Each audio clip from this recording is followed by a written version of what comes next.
Oh, there you Thinking go. maybe there'd be a little less traffic, but Really, I think that's the problem. If you look, you have more mid to South County here than you have. no, it was horrible going north. Oh, it's Yeah, at no, this it's hour. really It's really horrible. bad. Yeah, it's always I bad. came early, so I missed.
Okay, even though we don't have a quorum, we're not really going to open the meeting, but we will record it in case we get another person.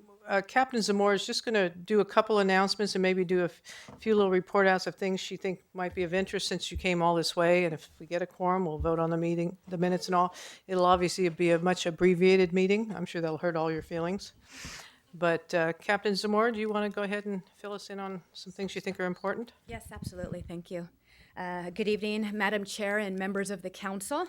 I'm Alma Zamora, and I will be providing you with some highlights of our operational area report for this quarter. For law enforcement mutual aid activities, we had 38 vehicle pursuits, 26 search and rescue missions, both in and out of our county. 10 bomb squad callouts, and because this is an election year, a lot of times the VIP visits, the presidential visits, we need to go out and do the bomb sweeps for them. And then we had 2 SWAT operations this quarter. This year so far, since January, we've had 11 SWAT operations, which is highly unusual for us at this time. So the ones that I'd like to highlight for you are the 2 operations that we had this past quarter, which were actually pretty interesting. The first operation that we assisted was the San Mateo Police Department. On July 7th, there was a home invasion robbery in San Mateo, in the city of San Mateo, during which shots were fired and 1 victim was struck. During the course of the investigation, 2 suspects were positively identified, and then there was 2 that we were working on identifying. Also, the victim was able to give a really good description of the unusual firearm. So on August 16th, we assisted San Mateo. So San Mateo County SWAT team, the Daly City SWAT team, and the North County Response SWAT team, we all worked collectively in serving 3 high-risk search warrants and arrest warrants for these individuals. And that was done in the city of East Palo Alto, where the suspects reside. During this operation, we used our aircraft. We put it up so we would have a visual on the property. It was during darkness, and when the SWAT teams went in, immediately we were notified that there was subjects running out the backyard. Imagine a lot of shrubs, a lot of trees, debris in the backyard, and in darkness, it was really hard for the teams going in. But with having the communication with the air squadron, we were able to really follow the descriptions that they were giving, where they were going, which made it safe operation. We were immediately able to take 1 individual into custody. The second one was still outstanding. He kept running in and out. But again, the communication that we had with the air squadron was just phenomenal, detail by detail, where they were hiding, what part of the yard.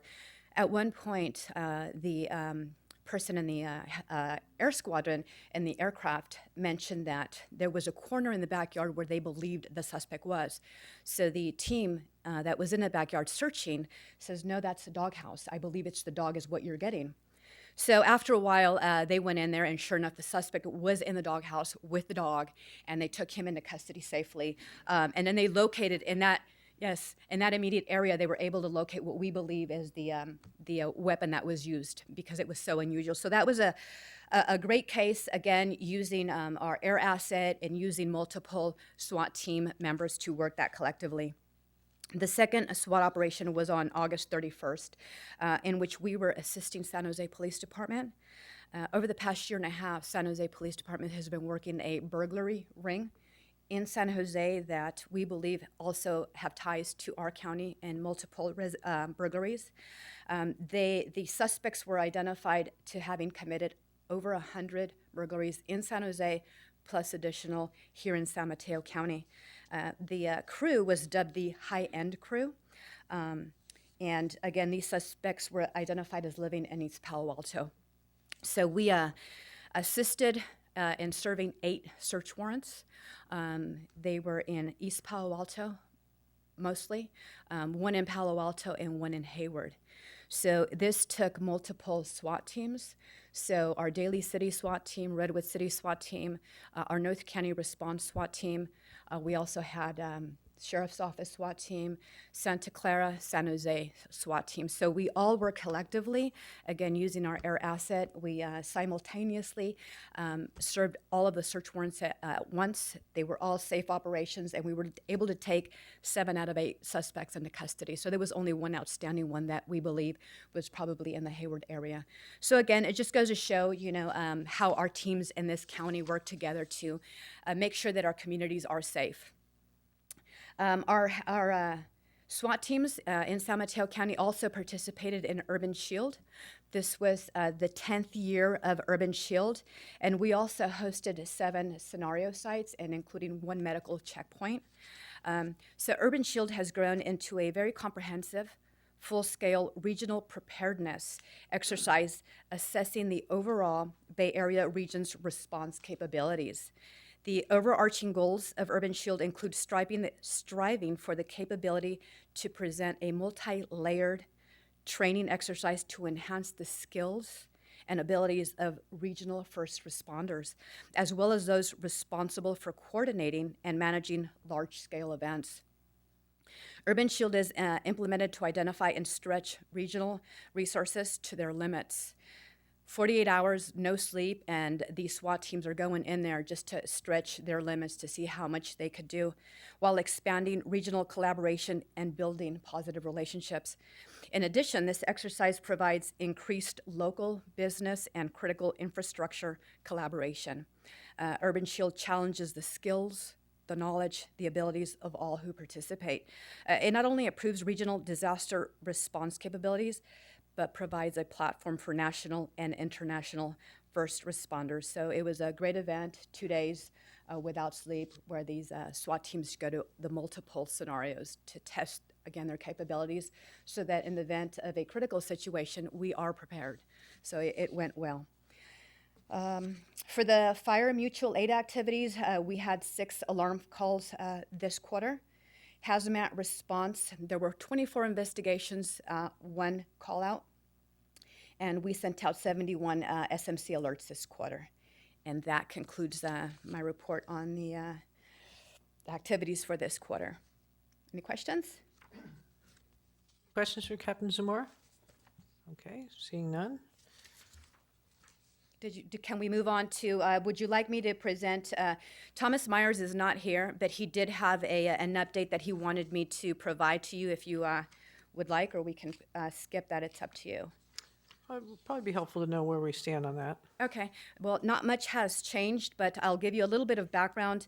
As most of you know, the Skylon Radio Shelter and Tower Relocation Project began in 2012 with a request from Skylon to move our radio communication shelter and tower to a new location, approximately 100 yards from its current location.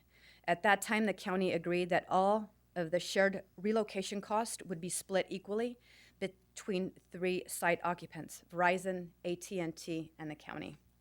Status, the county has completed a long-term lease with the landowner, which is North Star. The county and Verizon have nearly completed their permits, nearly, but not quite. Verizon is waiting on site engineering and landscaping requirements, and the county's permit is waiting on final requirements for the landscaping and irrigation around our shelter, tower, and propane tank and electrical feed to our shelter. Some of the concerns that Thomas is pointing out, since January of 2016, Emergency Service Council meeting, we have become aware of several additional deliverables on the Skylon project that may push us beyond the current $850,000 budget. Currently, the unexpected additional expense include the county's share of moving the PG&E power connection, the demolition of existing PG&E station, completing the access road, additional landscaping and irrigation as requested by the county planning department, and an additional scale to manage drainage. At this time, Verizon has not provided the county with final costs for these extra shared expenses. We are in the process of escalating our concerns to Verizon and the involved county agencies. The upcoming activities, once the county's permits are finalized, we will perform the final grading on the site, construction of foundations, and then the placement of the shelter, tower, and propane tank. Verizon's next step will be completing their final engineering plans that will include all of the PG&E components, the county's electrical power feed, and landscaping and irrigation systems. So not too much has changed from the last meeting, and that's where it stands now. If anyone has questions, I'll be more than happy to take them down, relay them to Thomas, and then provide you with an email response to the questions if you'd like. Okay, are there any questions on this issue? Yes. The question is that at the last report, the discussion was that Verizon and AT&T and the county are sharing 1/3 of each. And AT&T backed out, and so Verizon was going to pick up a major share of AT&T's. Is that still the arrangement? That has not changed. That is still the arrangements from what I understand. But you're discovering that there's going to be additional changes, additional costs because of the landscape and the drainage and the removal of the PG&G structures. Is that right? That is what Thomas believes, and I can confirm that if you'd like. Not a problem. Thank you. You're welcome. Any other comments or questions? Okay. Then do you want to move on maybe to the announcements and let us know what some of these exercises are that you're that are coming up? Sure. So we'll have Don Matea go and speak on the train. Good evening, members of the council, Supervisor Tessier. I'm going to talk about Train on the Train. This is an October 12th exercise, and primarily this is designed to exercise the ability of local law enforcement, along with transit police, to get onto the train and deal with issues on the train, primarily a violent intruder. It's a functional exercise, so the officers will actually physically go on the train, look for somebody, and we have individuals, folks, who are going to play passengers, and some other folks are going to play bad guys, and they're going to try to neutralize the person by going on the train. The train does pass through many cities in San Mateo County, and so it's not uncommon for us to all work together. So we'll have different officers combined in teams working together in kind of a very close environment. We did this drill last year in Menlo Park, so we're trying to get it throughout the county so that all the officers have the opportunity and deputies have the opportunity to practice their getting on the train and dealing with a pretty close environment where there's people, and hollering and screaming, and so they're going to try to make it as realistic as possible for them. Caltrain is providing a train car. Our transit police will be involved. South San Francisco, and thank you to South San Francisco, they're going to provide some CERT volunteers along with our Coast Side folks, and Chris Coe's group is going to provide some volunteers for us. And again, it's the opportunity for Caltrain to allow us to use the train because we don't get that opportunity, and so it's going to be a little bit different environment versus just practicing kind of in a room or something like that. So it'll last all day, and hopefully we get, we think we can get about 60 to 100 folks through the exercise. Great. Any other questions? Any questions for Don? Thank you, Don. One quick question. Sure, Where please. exactly is it going to be? You said It's going to Menlo be in Park? South San Francisco on one of the spur tracks. Thank you. Okay, then we have the great shakeout exercise. Brian? Good evening, council. The Great Shakeout drill this year is going to be on October 20th at 10:20 in the morning. And the reason why is that it's important to remember that drop, cover, and hold saves lives during earthquakes or explosions or anything that will surprise you that's very large. The Great Shakeout began in California in 2008 and has more than 40 million drill participants in California, the U.S., and the rest of the world. If you want to find out more about Great Shakeout, they have a website called www.shakeout.org. And this happens annually, the third Thursday in October, and it's a drop, cover, and hold exercise or drill, so everyone can learn about earthquakes nationwide. Our Great Shakeout exercise is going to be the same date, but at 11 a.m., so the court department can also attend. A couple of things that we're doing to do this drill. Once all county buildings and staff, all the staff in all the county buildings will participate in the drop, cover, hold drill. Following that drill, they're going to practice a fire drill. All employees in all buildings. And what they'll do is practice going to their assembly areas. After you get out of the building, there'll be an assembly area. The department coordinator, the emergency coordinator, or floor warden is going to do a head count for that building and for that floor or that department and let us know if everybody is out safely. They need to account for everybody in their department. We're going to use our SMC alert to notify the county staff that the drill is happening and other information when it ends. So it's a good thing to practice anyway. We don't know when it's going to happen. Thank you, Brian. Any questions for Brian? Yes. Is this something that cities normally participate in too? Do your cities participate on this? Do the school districts participate? Yes, countless schools participate nationwide. Is this something that I should bring up? We have a school district meeting in a couple of weeks, well, next week. Bring it up in our quarterly coordination. You may check the website, shakeout.org, and look for California, and it'll list schools by K through 6 and the other grades, and see if one of your schools are participating on there first. Okay, thank you. Welcome. Okay, any other questions for Brian? Okay, seeing none.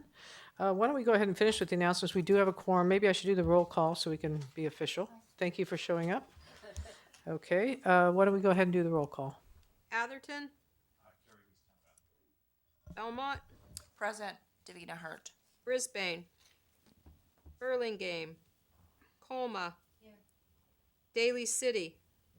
East Palo Alto. Foster City. Half Moon Bay. Deborah Penrose. Hillsborough. Marie Drong here. Menlo Park. Catherine Carlton. Millbrae. Ann Schneider? Pacifica. Portola Valley. Here. Redwood City. Ian Bain here. San Bruno. San Carlos. San Mateo. Diane Papin here. South San Francisco. Woodside. County of San Mateo. Here. Okay, maybe I'll just get through the ones we have. Approval of the minutes for April 21st, 2016. So So- moved.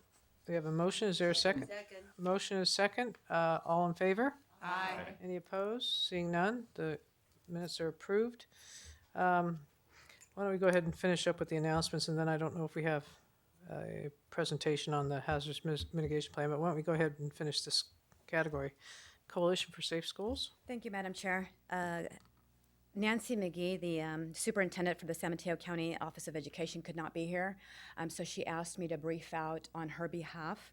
The schools are back in session in all of San Mateo County school districts and are committed to training their staff in the Big Five immediate action response protocols. Additionally, the County of San Mateo has officially adopted the Big Five for its employees and is currently rolling out online training for all employees. The Coalition for Safe Schools and Communities launched its second biannual cohort of leaders who will engage in a year-long training series on the Big Five and emergency preparedness. The kickoff was a day-long training held at Mills High School. There were 50 participants. 12 San Mateo County school districts were present, as well as 5 private schools. County agency participants included individuals from the San Mateo County Office of Education, Behavioral Health, Recovery Service, County Council, Woodside Fire, Belmont Fire, San Mateo Fire, Burlingame PD, South San Francisco PD, the Sheriff's Office, and Public Health. The day was coordinated by Belmont Redwood Shores Principal Donna Sims, Belmont PD School Resource Officer Brian Vogel, San Mateo County Fire Chief Bill Eichner, and were assisted by Matt Lucette from Belmont Fire and the San Mateo County CERT volunteers. It was a very, very productive training that day. Also, please be sure to mark your calendars for the second annual Coalition for Safe Schools and Communities Breakfast on October 27th at the San Mateo County Event Center, Cypress Hall, from 8:30 to 11:30. The event will highlight updates on the continuing work of the coalition and will feature keynote speaker Lieutenant Dave Okada from the Salem, Oregon Police Department, who will speak about the effectiveness of a county-wide threat assessment protocol for youth. And that ends the report on behalf of Nancy McGee. Thank you. Yes. I'm sorry, when you listed the certs for the event, the Big Five at Mills, Belmont was there, Belmont cert and Millbrae cert. Because I was there, Belmont, you guys look great. All right. Okay, mock train derailment. Kevin. Oops, good evening, Madam Chair, council members. I'm Kevin Rose with the San Mateo County EMS Agency. I'm here to talk to you about the annual statewide medical and health exercise with a little bit of background history and what's going on that's special this year. So we hold the third Thursday right before Thanksgiving of every year a statewide exercise that the California Department of Public Health puts on with the State Emergency Medical Services Authority. And essentially for us, it's a mandatory requirement for our hospitals and for the county because of a grant that I manage that's a federal pass-through grant. It's the Hospital Preparedness Program, and all 6 San Mateo County hospitals participate. Seton Medical Center, Kaiser South San Francisco, Peninsula Medical Center, San Mateo Medical Center, Kaiser Redwood City, Sequoia Hospital, and then we also have Seton Coastside that is part of this as well. And so typically what we do every year is a scenario is presented that we practice operationally with all of our command centers. So all the hospitals activate their command centers. They are trained in incident command system. The health department opens our department operations center, and then the Office of Emergency Services activates its emergency operations center as well. And we practice scenarios for the last 10 years that have been earthquake, pandemic flu, anthrax, utility failure, loss of water, earthquake again, Ebola, and other emerging infectious diseases. This year, we are going to be doing a train derailment as the scene and the scenario. It's going to be a multi-casualty incident. We'll be operationalizing our MCI plan. This is the very plan that we actually have used, anywhere from typical fender benders on 101 to the San Bruno gas pipeline explosion and Asiana. For us, we are very fortunate this year that in addition to the command center's activation, our Office of Emergency Services was able to secure funding to make this a full-scale exercise, meaning that in partnership with Caltrain, they will be bringing down a locomotive with 4 to 5 train cars. We'll have human volunteer victims on the train, and we'll be partnering with law, who will be practicing scene security as well as an investigation. Fire, they'll be practicing extrication and the MCI plan as it relates to triage and treatment. And then our AMR, our ambulance provider, that will practice the triage, the treatment, and then simulated transportation to the various hospitals. The victims on the train will be treated and triaged, and then we will have volunteer victims already pre-allocated to all of the hospitals that will be treated through the emergency department, and for some hospitals, actually as victims, go through the entire scenario, as if they need to go to the ICU, they will actually go to the ICU. If they need to go OR, they will need to go OR. And the reason we're doing this is we're also testing our patient tracking plan, basically from the field to the hospital to see if we can find the victims and assist with reunification and identification. In addition, we also have public safety communications that's going to be participating with communications and resource management. We're going to have the Red Cross there as well as at the hospitals to help with the patient reunification and patient tracking. And then we're also going to have, let me check my notes if I missed someone. Public Works, so may have been presented to you earlier. Public Works, through all of your cities, have developed a mutual aid, an MOU plan for assistance. And so this will be a great opportunity where they're physically going to activate the plan and bring apparatus to the scene. And the scene itself is going to be at San Mateo, close to the Hillsborough station. It's the San Mateo Spur, behind the Big Five Sporting Goods or behind the Burger King, whichever you prefer. for your access point. And within the parking lot, we will be actually doing triage itself. And then the Peninsula Humane Society is going to be participating as well. They will be practicing service dogs that might be stranded on the train, separated from their owner, in essence of response themselves through communications to pick up the dog and then work on reunification as well. So all of this excitement is happening Thursday, November 17th from 8 till noon. And I know as active as your CERT teams are, we will be reaching out to them to see if they'd be willing to be volunteer victims at the hospitals and then potentially at the train, although we have fire cadets who, with the extrication, I guess it's allowed to bump and bruise them a little more than your CERT team members. And then we're also going to be looking to get some nursing students within the hospitals that are good actors as well. Great. A lot of work going into that. Any questions for Kevin? Well, thank you, Kevin. Thank you. Okay, I'm going to go back up to the top of the agenda. Under old business, hazardous mitigation plan approval. Is Brad Hartzell? Yes, there he is. No, unfortunately, Brad is Oh. away on a family vacation, so I'm Bart Spencer with Central County Fire. I was the project manager for the countywide effort. I know we've done presentations to this group, so good evening again, and wanted to kind of give you an update and give you some closure to where we are with things. We've started the process last December.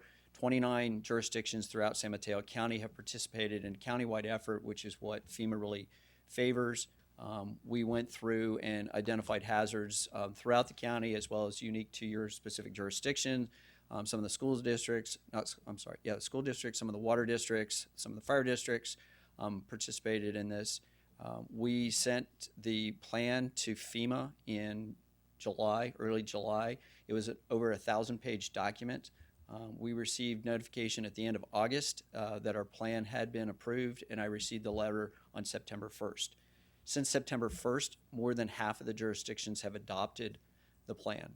And so that completes the cycle of the process. There are still some outstanding, so if your city hasn't put it on the agenda, I would greatly encourage you to do it. San Mateo County, as the lead agency, adopted the plan, the Board of Supervisors, on September 8th. That starts the clock ticking. So a year from then, agents or jurisdictions have until then to adopt the plan. The benefit of adopting the plan is that you then become eligible for FEMA dollars. And whether they're mitigation dollars, recovery dollars, I know that two jurisdictions, one being the county, the other being Pacifica, were very excited about receiving this because by September 22nd, if they hadn't, they would have lost some dollars, reimbursement dollars. So that was one of the pushes that we had. So I wanted to thank all the people who participated in this. It was a big project. It was a really comprehensive project. But it really identifies how we can be a much more resilient community, how we can identify hazards, how we can be better prepared for dealing with things going forward. Great, thank you very much. Thank Any you. questions? Yes. Since the plan was approved, we lost our community center, which is referenced in the document. Should we have to do an amendment? I don't think it makes a huge thing because it really doesn't talk about sheltering. But what would you anticipate we have to do with the fact that our largest public facility is gone? So because that's not an identified hazard per se, the hazards would be like earthquake, wildland fire, things like that. That's probably not a recoverable fund, but that's something for us to look at more specifically. It's mainly in the text of the document. It references a building that doesn't exist. Yeah. Okay. No, I wouldn't worry Okay. about It also has our public yard right there, which has equipment, and we did lose other, in theory, emergency recovery equipment at that time. Okay. Yeah, I wouldn't worry about taking that out of the plan. Okay. In fact, you can't really extract anything out of the plan now. You can modify the plan once it's adopted, but you can't extract it from an approved document. Okay, because most likely this will come to our council meeting in a little under 2 weeks. It's just hard to adopt something that's no longer accurate. Sure, that makes sense. Okay, thank you. Yes, please. I'm pleased to say that Town of Colma adopted it Last night, yes, congratulations. Michael did a great job for that, yes. So, Great. Any other comments, questions? Okay, thank you very much for the update. great, thank you very much. Under new business, we don't have any. Public comment, is there anybody from the public who wishes to address the board here? No one seems to be rushing forward. We've had our announcements. Does anybody on the board have anything they want to share? Any upcoming events or dates? If not, the meeting is adjourned. And Madam Chair, can I just make one announcement? Sure. It's not on the agenda, but I did have two announcements. Okay. That I neglected to put on the agenda. Most of you met Lieutenant Paul Kunkel, who has been here with us as the OES director. He was recently promoted to captain and has been reassigned. He is now in corrections. So we since have a new lieutenant, a new OES director. Unfortunately, he couldn't be here tonight. His name is Bill Fogarty.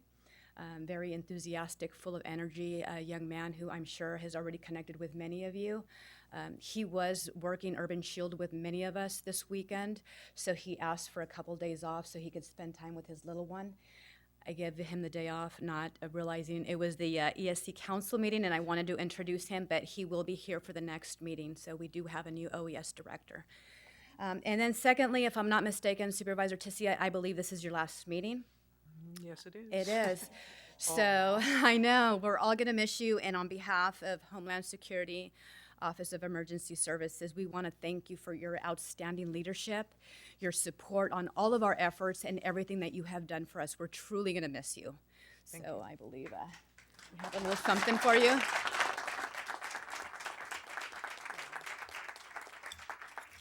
very sweet. Thank you. Thank you. Thank you so much. Oh, well, I've thoroughly enjoyed it as well. I didn't realize till I read my agenda today that this is my last meeting. I thought we had one in December, but thank you. It's been a pleasure serving with all of you. Some of you I've served longer than others, and I've served with a lot of different city council members throughout the last, I don't know how many years I've been doing this, but not quite 12 years. But anyway, thank you to all of you that serve and do the heavy lifting for us with OES, our fire departments, and all the other areas of the county as well. So thank you very much. It's been a great time. I really enjoyed it. So thank you.